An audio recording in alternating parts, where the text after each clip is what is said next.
Na guys, every 15 days para matibay itong kaya natin. So itong abono ko, ito ay kombinasyon ng complete, itong malaki, saka urea.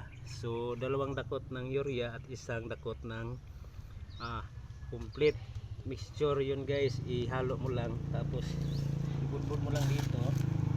Yan. Kasi nandito yung root hair na guys, every 15 days para matibay itong kaya natin. So itong abono ko, ito ay kombinasyon ng complete, itong malaki, saka urea. So dalawang dakot ng urea at isang dakot ng complete mixture yun guys. Ihalo mo lang, tapos ibudbud mo lang dito.